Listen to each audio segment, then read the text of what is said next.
اردو کے خاموش خادم بھی یہاں بیٹھے ہوئے ہیں، جس میں پرویز ملک زادہ صاحب ہیں، قمر خان صاحب ہیں، بہت خاموش خدمت کر رہے ہیں۔ مہدی صاحب نے تو اس طرح سے سیمینار کر کے نہ صرف کسی شاعر کی بلکہ اردو کو سمجھنے، سیکھنے اور صحیح بولنے کے طریقے سے بھی آگاہ کیا ہے۔ اپنے خیالات کا اظہار تو ایک قابلیت کا اظہار ہوتا ہے، لیکن اس کو صحیح طریقے سے پیش کرنا، جیسے آج ہمارے مقالہ نگاروں نے پیش کیا ہے، اور کہاں سے لے کے کہاں کہ میں سوچ رہی تھی کہ ولی صاحب نے تو سب کچھ کہہ دیا، اب فاروق صاحب کیا کہیں گے؟ انہوں نے نیا زاویہ ڈھونڈا۔ فاروق صاحب نے کہہ دیا نیّر نے تو پھر نیّر ہی ہے، ان کا جلال بھی کام ہے کہ کمال۔ تو بہرحال اب اختتام کی طرف آ رہے ہیں۔ آج کے جلسے کی صدارت پروفیسر فضل امام صاحب، جن کی بھی میں عزت تو سب کی کرتی ہوں، عقیدت بہت کم لوگوں سے میری ہوتی ہے۔ فضل امام صاحب ان میں شامل ہیں۔ میں ان سے بصد احترام گزارش کرتی ہوں کہ اپنے صدارتی کلمات سے ہم لوگوں کو نوازیں، اور ان کی موجودگی، دیکھیے خدا نہ کرے کہ ہم لوگ اتنا کہیں کہ ہم ان خوش قسمت لوگوں میں ہیں جنہوں نے ان لوگوں کو دیکھا ہے، ان کی زندگی، ان کی صحت کی ہم لوگ برابر دعا کرتے ہیں۔ ڈاکٹر مرضوی صاحب، براعظم مکرم پروفیسر شارف رضوی صاحب، محترم ولا جعفری صاحب، نظامت کے فن سے واقف اور نظامت کو ایک فن ادا کرنے والی پروفیسر صاحبہ حبیب صاحبہ، پروفیسر علی احمد فاطمی صاحب، احمد عباس رضوی صاحب، ڈاکٹر فاروق صاحب، علی مسلم کالج کانپور، ڈاکٹر ظفر الدین صاحب، پروفیسر سراج اجملی صاحب جو اپنے جلال و جمال کے ساتھ بہت پیچھے بیٹھ گئے ہوئے ہیں، جناب سعید مہدی صاحب جو اس کے روح رواں ہیں، جناب نیّر جلال پوری صاحب، وقار رضوی صاحب جو لکھنؤ کی ادبی نشستوں کا وقار بھی ہیں اور پورے وقار خود بھی ہیں، اور لکھنؤ اس زمین پہ کیفی آدمی سے محبت کرنے والے ادب نواز حضرات۔ کیفی صاحب کے بارے میں کل سے آج تک آپ سن رہے ہیں، وہ کیفی آدمی کا شعور فن کہاں سے اجاگر ہوتا ہے، کہاں سے پیدا ہوتا ہے، کہاں سے نمو پاتا ہے، اس پر غور کرنے کی ضرورت ہے۔ وہ زمینی سچائیوں کے مالک تھے، گراؤنڈ ریئلٹیز ان کے پیش نظر تھی۔ ان کا لٹریچر ڈرائنگ روم لٹریچر نہیں ہے، ان کا لٹریچر مزدوروں کا ہے، بےکسوں کا ہے، غریبوں کا ہے، چمنیوں سے دھواں نکلنے والوں لوگوں کا ہے۔ وہ اس مزدوری، اس بےکسی و مجبوری کی شاعری کا نام ہے جہاں سے انسانی زندگی کو فروغ حاصل ہوتا ہے۔ کیفی کی شاعری میں شعور آدمیت بھی ہے، شعور فن بھی ہے، اور یہ فن اور شعور کا جب امتزاج ہوتا ہے تب جا کر کے کیفی آدمی کی شاعری سامنے آتی ہے۔ کیفی آدمی ایک شخص نہیں بلکہ شخصیت ہے، اور اس شخصیت میں بھی کئی تہیں ہیں۔ وہ گاؤں کی وہ مزاج، وہ دیہات، وہ باغ، وہ آم کے بور، آم کے پیڑ، نیچے چارپائیاں جھلنگا جو گھسیٹی جاتی ہیں، چاہے پیڑ کے نیچے سے پیڑ، جب دھوپ آتی ہے تو اس پیڑ کو کھینچتے ہیں۔ پھر وہ مالن بھی نظر آتی ہے ان کو جو پھول بیچتی ہوئی نظر آتی ہے، اور اس دوشیزہ مالن کی کج ادائیں اور خوش ادائیں دونوں ان کی شاعری میں نظر آتی ہیں۔ مثلاً وہ مالن کی وہ نظم کہ مست گھٹا منڈرائی ہوئی ہے، باغ میں مستی چھائی ہوئی ہے، جھوم رہی ہیں آم کی شاخیں۔ جنہوں نے کہ آم کی شاخوں کو جھومتے ہوئے نہیں دیکھا ہے وہ کیفی آدمی کی شاعری کی جھوم کو نہیں سمجھ سکتے ہیں۔ جھوم رہی ہیں آم کی شاخیں، مستی میں جیسے آئی ہوئی ہیں، بولتا ہے رہ رہ کے پپیہا، پپیہے کی آواز، کوئل کی کوکو، یہ کب سنائی دے گی؟ جب آپ گاؤں میں رہیں گے، سماج میں رہیں گے، باغ میں رہیں گے، جنگل میں رہیں گے، بن میں رہیں گے اور ان سماجی کیفیات سے واقف ہوں گے۔ پپیہے کی الاپ اور کوئل کی کوکو، یہ وہ ہے جو شاعر کے جگر کو برماتی ہے شعر کہنے کے لیے. بولتا ہے رہ رہ کے پپیہا برق سے ایک لہرائی ہوئی ہے، رونق عالم سر ہے جھکائے جیسے دلہن شرمائی ہوئی ہے. رونق عالم سر ہے جھکائے جیسے دلہن شرمائی ہوئی ہے. اب سنیے کہ گھاس پہ گمسم بیٹھا ہے کیفی، پورا منظرنامہ. گھاس پہ گمسم بیٹھا ہے کیفی، یاد کسی کی آئی ہوئی ہے. تب یہ گمسم گھاس پہ بیٹھنا اور اس زمینی حقیقتوں کو سمجھنا ایک کیفی آدمی کی شاعری کی بنیادی حقیقت ہے. کیفی آدمی کی شاعری کا ان کے جو مجمع گاؤں گئے ہوں گے انہوں نے دیکھا ہوگا کہ ہم اور فاطمی دونوں کئی بار گئے ہوئے ہیں، تو ان کا جو مکان تھا اس میں ایک طرح سے سمجھیے کہ میوزیم طرح سے بنا رکھا تھا انہوں نے. اس میں وہ بھی تھا جس سے پانی ڈالا جاتا ہے، ہاتھا بھی تھا، ہنسیا بھی تھا، ہینگا بھی تھا، جواٹ بھی تھی، پھاوڑا بھی رکھے ہوئے تھے، کدال بھی رکھے ہوئے تھے. معلوم ہوا کہ جو گاؤں کی زندگیوں کا ایک محور بنتا ہے، جہاں کدال بھی ہے، جہاں پھاوڑا بھی ہے، جہاں ہاتھا بھی ہے، ان سب چیزوں سے بن کر کے جو ان کی زندگی، ان کی شاعری کو سمجھنے کے لیے ان سب چیزوں کو سمجھنا ضروری ہے، دیکھنا ضروری ہے کہ کیونکہ اس کو حل کو سجائے ہوئے تھے، اس کے پورے تمام اس کی اساس کے ساتھ. تو ظاہر ہے کہ کیفی آدمی کی شاعری اور ان کی شعری حقیقتوں کو سمجھنے کے لیے ان صداقتوں کو سمجھنا ہوگا جو ان کی زندگی سے وابستہ تھی. ظاہر کی شاعری تو بہت سی کیا ہے لوگوں نے.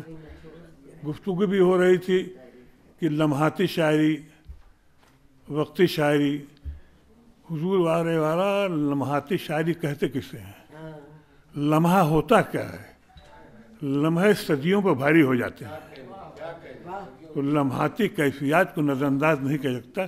اسی لمحے میں کبھی ازواجی زندگی ہوتی ہے، کبھی لمحے میں ازواجی زندگی ٹوٹ جاتی ہے.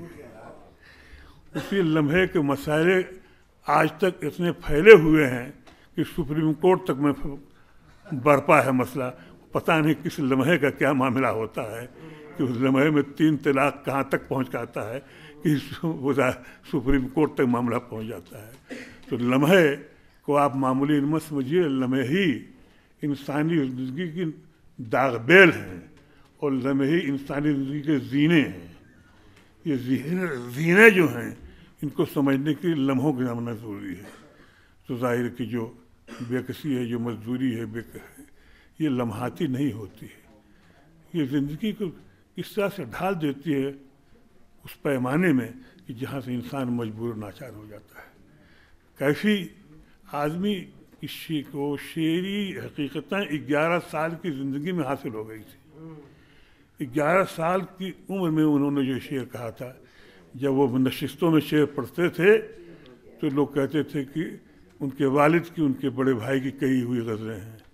مگر ان کو جب آزمائش کے طور پر تب آزمائی کے لیے مصرع پیش کیا گیا تو انہوں نے وہ شعر جو 11 سال کی عمر میں کہا تھا کہ اتنا تو زندگی میں کسی کی خلل پڑے، ہنسنے سے ہو سکون تو رونے سے کل پڑے. اس میں وہ کیفیت تھی ہنسنا رونا کہ بیگم اختر جیسی گلوکارہ نے اسے اپنے پسندیدگی کا ایک سب سے بڑا سبب بنا لیا تھا اور اسے برابر وہ پڑھتی تھی. رونے سے کل پڑے یعنی یہ جو ہنسنے میں سے سکون اور رونے سے کل پڑنا، یہ دونوں جو الفاظ ہیں یہ اس حقیقت کو پیش کرتے ہیں جو بے قراری، کرب، اضطراب اور اضطرابی کیفیت کو نمایاں کرتے ہیں. ظاہر کہ ناقدین ہمارے اب تو اصل میں مجبوری ہے جناب پروفیسر شاہد رضوی صاحب کہ ناقد کہنا ہی دشوار ہو گیا ہے.